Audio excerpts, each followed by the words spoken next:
পঞ্চম মডিউলে আপনাকে স্বাগতম। চলুন নিরাপত্তার মূল বিষয় অর্থাৎ স্যানিটাইজেশনের কার্যকরী দিক নিয়ে আলোচনা করি। অনেক অপারেটর মনে করেন স্যানিটাইজেশন মানে শুধু ভেজা কাপড় দিয়ে মুছে নেওয়া আর তাতেই কাজ শেষ। এর চেয়ে বড় ভুল আর কিছু হতে পারে না। স্যানিটাইজেশন একটি ধারাবাহিক বৈজ্ঞানিক প্রক্রিয়া। আপনি যদি কাজের সঠিক ক্রম না মানেন তাহলে ফলাফল বদলাবে না, এটা ব্যর্থ হবে। চলুন সেই 5টি অপরিবর্তনীয় ধাপ বিশ্লেষণ করি যেগুলো কখনোই উল্টানো বা বাদ দেওয়া যায় না। প্রথম ধাপ, যান্ত্রিক বা স্থূল অপসারণ। কোনো পণ্য বা পানি ব্যবহারের আগে আপনাকে দৃশ্যমান অবশিষ্টাংশ, টুকরো টুকরো রুটি, ময়দার অংশ, সবজির খোসা, আটা এসব সরিয়ে ফেলতে হবে। এর জন্য ঝাড়ু, ব্রাশ বা শুকনো কাপড় ব্যবহার করা হয়। এটা কেন অপরিহার্য? কারণ আপনি যদি সঙ্গে সঙ্গে জৈব ময়লা ভিজিয়ে দেন তাহলে পানি সেটা ফুলিয়ে তোলে এবং পৃষ্ঠে আটকে দেয়। এছাড়াও খাবারের অবশিষ্টাংশ রাসায়নিক ডিটারজেন্ট শোষণ করে, ফলে সেটি নিষ্ক্রিয় হয়ে যায়। স্থূল অংশ সরানো মানে মাটিকে প্রস্তুত করা। দ্বিতীয় ধাপ, পরিষ্কার বা ধোয়া। এখানেই রসায়ন কাজ করে। এখানে লক্ষ্য ব্যাকটেরিয়া মেরে ফেলা নয়, বরং বায়োফিল্ম অর্থাৎ চর্বি ও প্রোটিনের স্তর যা ব্যাকটেরিয়াকে রক্ষা করে সেটি সরানো। ডিটারজেন্ট ময়লা গলিয়ে দেয় এবং সেটিকে ভাসিয়ে রাখে। তৃতীয় ধাপ, মধ্যবর্তী ধোয়া। এই ধাপটি তাড়াহুড়োয় প্রায় ভুলে যাওয়া হয়, কিন্তু এটি অত্যন্ত গুরুত্বপূর্ণ। আপনাকে নোংরা পানি ও সাবান সরিয়ে ফেলতে হবে। কেন? কারণ ডিটারজেন্ট প্রায়ই জীবাণুনাশকের সঙ্গে অসামঞ্জস্যপূর্ণ। আপনি যদি সাবানের অবশিষ্টাংশ রেখে দেন তাহলে পরে যে জীবাণুনাশক ব্যবহার করবেন তা রাসায়নিকভাবে নিষ্ক্রিয় হয়ে যাবে এবং কাজ করবে না। চতুর্থ ধাপ, জীবাণুনাশন। এখন যেহেতু পৃষ্ঠটি পরিষ্কার ও ধোয়া হয়েছে, এটি একেবারে খালি। ব্যাকটেরিয়াগুলো উন্মুক্ত অবস্থায় আছে। আমরা জীবাণুনাশক প্রয়োগ করি তাদের মেরে ফেলতে বা নিরাপদ মাত্রায় কমিয়ে আনতে। পঞ্চম ধাপ, চূড়ান্ত ধোয়া ও শুকানো। আপনাকে জীবাণুনাশকের রাসায়নিক অবশিষ্টাংশ সরিয়ে ফেলতে হবে, যাতে পরে সেখানে রাখা খাবার দূষিত না হয়, এবং শেষে শুকিয়ে নিতে হবে। পানি মানেই জীবন। আপনি যদি ভেজা রেখে দেন, কয়েক ঘন্টার মধ্যেই ব্যাকটেরিয়া আবার বাড়তে শুরু করবে। শুকনো পৃষ্ঠ মাইক্রোবদের জন্য শত্রু পরিবেশ। চলুন প্রতিটি পরিষ্কারের মূল উপাদান, পানি, বিশ্লেষণ করি। এটা সাধারণ মনে হতে পারে, কিন্তু পানি হল সর্বজনীন দ্রাবক। প্রথম নিয়ন্ত্রক শর্ত, পানযোগ্যতা। খাদ্য কোম্পানিগুলোতে শুধুমাত্র বিশ্লেষণ ও প্রত্যরিত পানযোগ্য পানি ব্যবহার করা হয়। আপনার যদি ব্যক্তিগত কুয়া থাকে তাহলে আপনাকে নিয়মিত রাসায়নিক ও ব্যাকটেরিয়াল বিশ্লেষণ করতে হবে। আপনি পানযোগ্য নয় এমন পানি দিয়ে সালাদ ধুতে পারবেন না, কারণ এতে সালাদটি দূষিত হয়ে যাবে। দ্বিতীয় শর্ত, তাপমাত্রা। গরম পানি একদিকে সহায়ক আবার অন্যদিকে শত্রুও হতে পারে। চর্বি দূর করার জন্য আদর্শ তাপমাত্রা ৪৫ থেকে ৫৫ ডিগ্রির মধ্যে। এই তাপমাত্রায় প্রাণী ও উদ্ভিজ্জ চর্বি গলে তরল হয়ে যায়, ফলে সাবানের কাজ সহজ হয়। কিন্তু সাবধান, কখনোই ৬০ থেকে ৬৫ ডিগ্রির বেশি ফুটন্ত পানি প্রোটিন, রক্ত, ডিম, দুধ, মাছ দিয়ে ময়লা লাগানো পৃষ্ঠে প্রাথমিক পরিষ্কারের সময় ব্যবহার করবেন না। কেন? কারণ অতিরিক্ত তাপে প্রোটিনের গঠন পরিবর্তন হয়ে যায়। সহজ ভাষায়, এতে ময়লা রান্না হয়ে যায়। রক্ত জমে যায়, ডিম শক্ত হয়ে যায়, আর এগুলো সিমেন্টের মতো পৃষ্ঠে লেগে যায়। একবার রান্না হয়ে গেলে সেই বায়োফিল্মটা অত্যন্ত কঠিন হয়ে যায় এবং নিচের ব্যাকটেরিয়াগুলোকে রক্ষা করে। তাই ধোয়ার জন্য কুসুম গরম পানি, আর খুব গরম পানি শুধু শেষের জীবাণুমুক্ত করার জন্য, যেমন ডিশওয়াশার তার শেষ চক্রে করে। চলুন এবার ডিটারজেন্টের রসায়নে আসা যাক।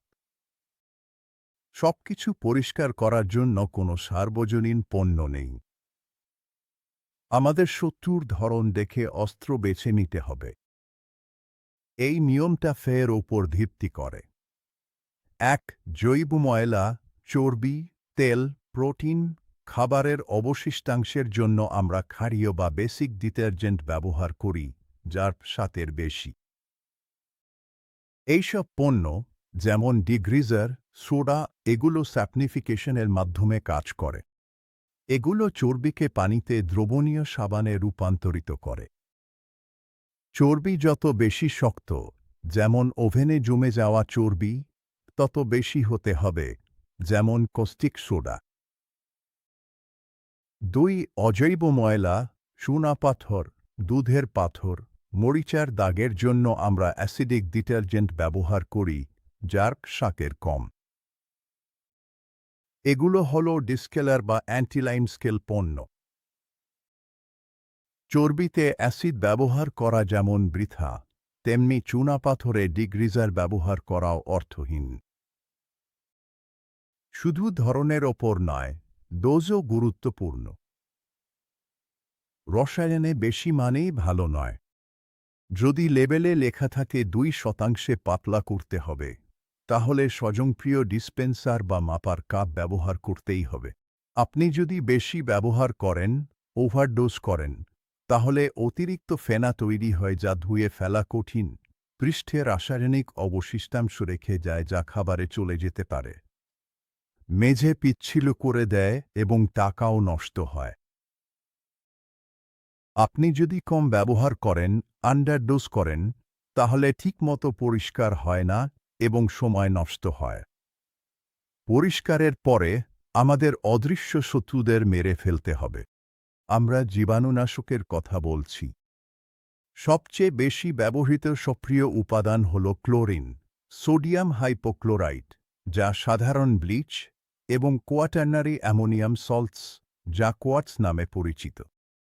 ক্লোরিন সস্তা, সবকিছুর বিরুদ্ধে অত্যন্ত শক্তিশালী, ব্যাকটেরিয়া, ভাইরাস, ছত্রাক, কিন্তু এটি অস্থিতিশীল, বাজে গন্ধ হয় এবং বেশি সময় রেখে দিলে স্টিল ক্ষয় করে।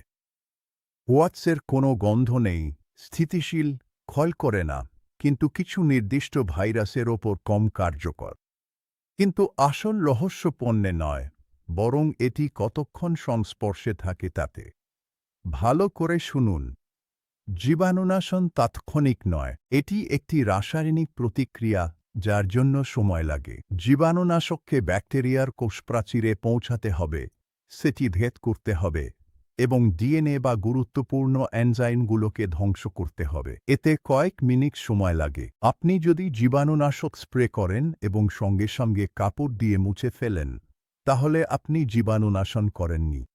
আপনি শুধু ভিজিয়েছেন এবং শুকিয়েছেন। প্রযুক্তিগত লেবেলটি পড়ুন। যদি সেখানে লেখা থাকে কার্যকারিতা সময় 5 মিনিট, তাহলে আপনাকে স্প্রে করতে হবে, তারপর কফি খেতে যান বা অন্য কিছু করুন, এবং 5 মিনিট পর ফিরে এসে ধুয়ে ফেলুন। শুধুমাত্র সংস্পর্শের সময় মেনে চললেই আপনি ব্যাকটেরিয়ার মৃত্যু নিশ্চিত করতে পারবেন। পেশাদার রাসায়নিক পণ্য ব্যবহারের অপারেটরের জন্য প্রাণঘাতী ঝুঁকি থাকে। আপনি নিজের এবং আপনার সহকর্মীদের নিরাপত্তার জন্য দায়ী। নিয়ম নম্বর 1: কখনোই স্থানান্তর করবেন না।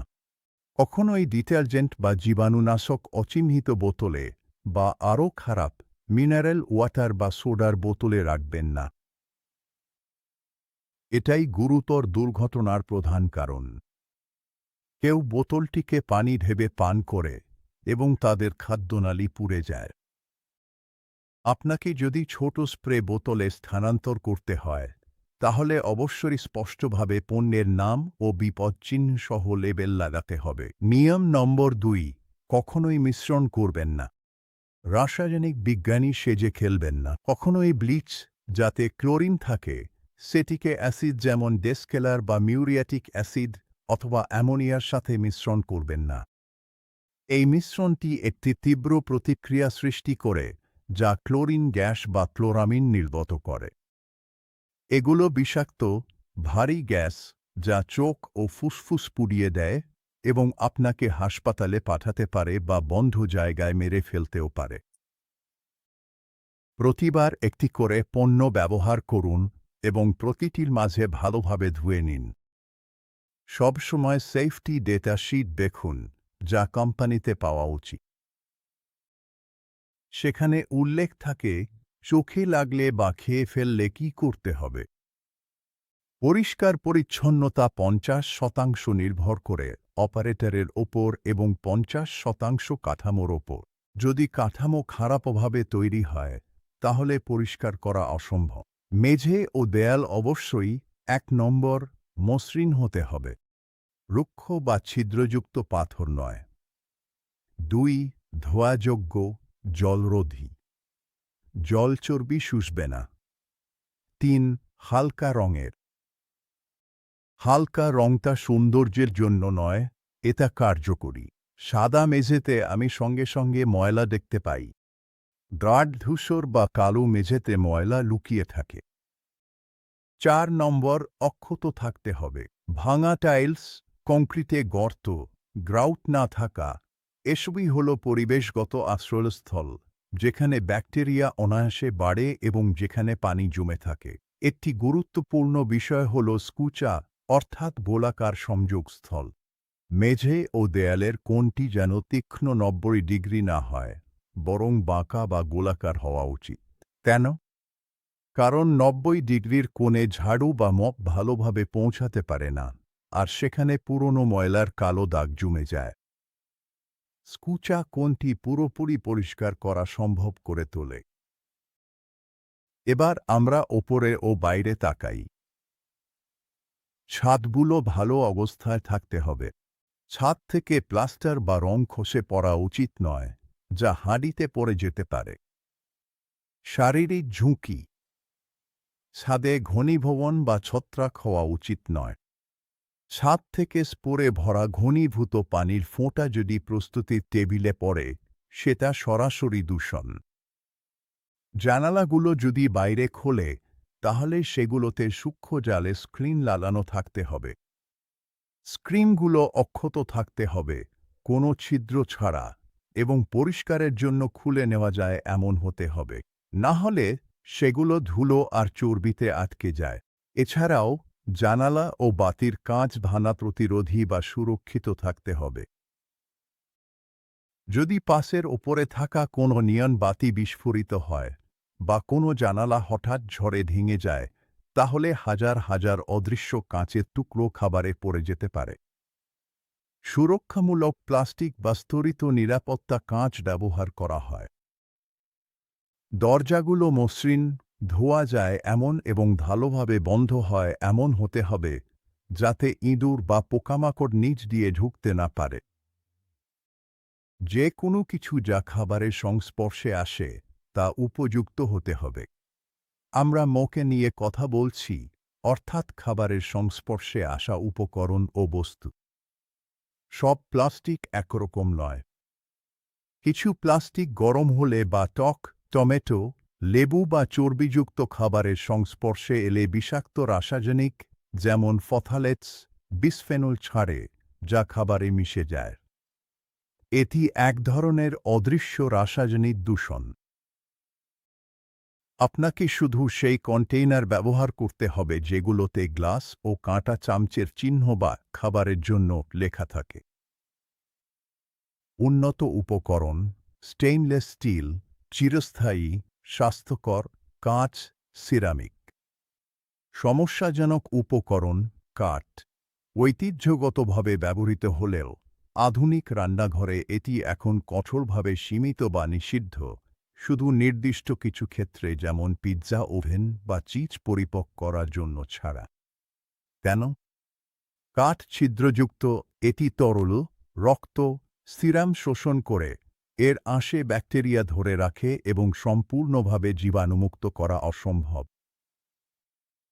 এছাড়াও এটি ফেটে যেতে পারে, যা শারীরিক ঝুঁকি। কাঠের কাটিং বোর্ডের পরিবর্তে উচ্চ ঘনত্বের পলিথিনের বোর্ড ব্যবহার করুন, সাদা বা রঙিন, যেগুলো প্ল্যান করা যায় এবং ডিশওয়াশারে ধোয়া যায়। বেসিন একটি গুরুত্বপূর্ণ স্থান। নিয়ম মেনে চলা রান্নাঘরে বিভিন্ন কাজের জন্য আলাদা বেসিন থাকতে হবে। একটি খাবার ও বাসন ধোয়ার জন্য বেসিন, বড় বেসিন যেখানে সালাদ বা হাঁড়ি ধোয়া হয়। 2. হাত ধোয়ার বেসিন শুধুমাত্র হাতের জন্যই নির্দিষ্ট থাকতে হবে। আপনি সেখানে সালাদ ধুবেন না, কাপড় কাচবেন না, পাস্তার পানি ফেলবেন না। হাত ধোয়ার বেসিনে তরল সাবান, একবার ব্যবহারযোগ্য টিস্যু বা এয়ার ড্রায়ার এবং একটি ডাস্টবিন থাকতে হবে। কিন্তু সবচেয়ে গুরুত্বপূর্ণ বৈশিষ্ট্য হল পানির অহাতচালিত নিয়ন্ত্রণ। পা দিয়ে চালানো, হাঁটু দিয়ে চালানো অথবা সেন্সর ট্যাপ। এটি পুনরায় দূষণ এড়ানোর জন্য। এই দৃশ্যটা কল্পনা করুন। আমার হাতে কাঁচা মুরগি আছে। আমি নলকূপের নব ঘুরিয়ে চালু করি। আমি নবটিকে দূষিত করি। আমি খুব ভালোভাবে হাত ধুই। আমি নবটি ছুঁয়ে ট্যাপ বন্ধ করি, যেটা আমি 30 সেকেন্ড আগে দূষিত করেছিলাম। ফলাফল, আমার হাত আবার নোংরা হয়ে গেল। পা দিয়ে নিয়ন্ত্রণ এই দুষ্টচক্র ভেঙে দেয়। যন্ত্রপাতি নষ্ট থাকলে শুধু পরিষ্কার করলেই হবে না। রক্ষণাবেক্ষণ একটি মৌলিক পূর্বশর্ত। সরঞ্জাম এমনভাবে ডিজাইন করতে হবে যাতে তা পরিষ্কার রাখা যায়, স্বাস্থ্যসম্মত ডিজাইন হয়, সহজে খোলা যায়। একটি ফ্রিজের সিল যদি ভাঙা বা ফাটা থাকে এবং সেখানে কালো ছত্রাক জমে থাকে, তাহলে সেটা বিপজ্জনক। প্রতিবার দরজা খোলার সময় ছত্রাকের স্পোর খাবারের ওপর ছড়িয়ে পড়ে। এছাড়াও ফ্রিজ ঠান্ডা বাতাস ছড়িয়ে দেয় এবং সঠিক তাপমাত্রা ধরে রাখতে পারে না।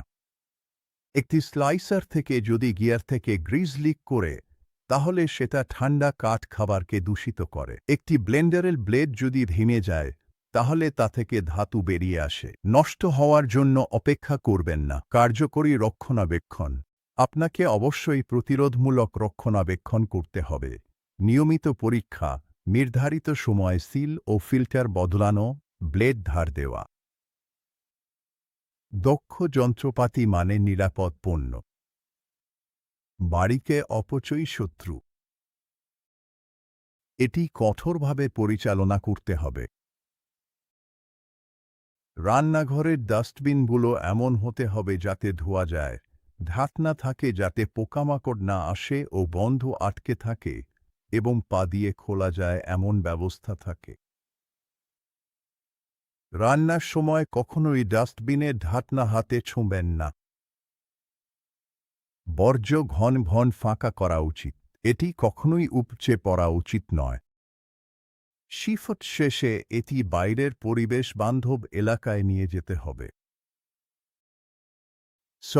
পশুজাত উপজাত, কসাইয়ের বর্জ্য, হাড়, মাছের মাথা, নাড়ি ধুঁড়ি এসবের দিকে বিশেষ নজর দিন। এগুলো সাধারণ শহুরে বর্জ্য নয়। এগুলো খুব দ্রুত পচে যায়, গন্ধ ছড়ায় এবং নানা ধরনের পোকামাকড় আকর্ষণ করে। এসব অবশ্যই নির্দিষ্ট বন্ধ কন্টেইনারে রাখতে হবে, যেখানে লেবেল লাগানো থাকবে, এবং প্রতিদিন সংগ্রহ না হলে বিশেষভাবে নির্ধারিত ফ্রিজার সেলে, অর্থাৎ বর্জ্য সেলে রাখতে হবে যাতে পচন বন্ধ থাকে যতক্ষণ না বিশেষায়িত কোম্পানি এসে নিয়ে যায়। এসব কখনোই পেছনে রোদে ফেলে রাখবেন না। এখন আমরা যখন কাঠামো প্রস্তুত করেছি, চলুন কাজ শুরু করি। সবকিছু শুরু হয় মালপত্র গ্রহণ থেকে। এটাই সবচেয়ে সংবেদনশীল মুহূর্ত। এটাই দায়িত্ব হস্তান্তরের সময়। যতক্ষণ পর্যন্ত মাল ট্রাকে আছে, এটা সরবরাহকারীর সমস্যা। আপনি ডেলিভারি নোটে সই করার মুহূর্তেই এটা আপনার সমস্যা এবং খরচ হয়ে যায়। আপনাকে ফায়ারওয়াল, মানে এক ধরনের ফিল্টার হিসেবে কাজ করতে হবে। সবসময় পরীক্ষা করুন। 1. গাড়ির স্বাস্থ্যবিধি।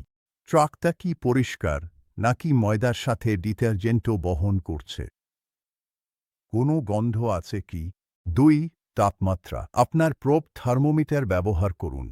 ট্রাকের ডিসপ্লের ওপর ভরসা করবেন না। ফ্রোজেন পণ্য অবশ্যই -18 বা -15 ডিগ্রিতে থাকতে হবে, অল্প সহনশীলতার মধ্যে। তাজা পণ্য 0 থেকে 4 ডিগ্রির মধ্যে থাকতে হবে। যদি ফ্রোজেন পণ্য নরম, ভেজা বা তার ওপর বরফ জমে থাকে, তাহলে বুঝবেন এগুলো গলে আবার জমে গেছে।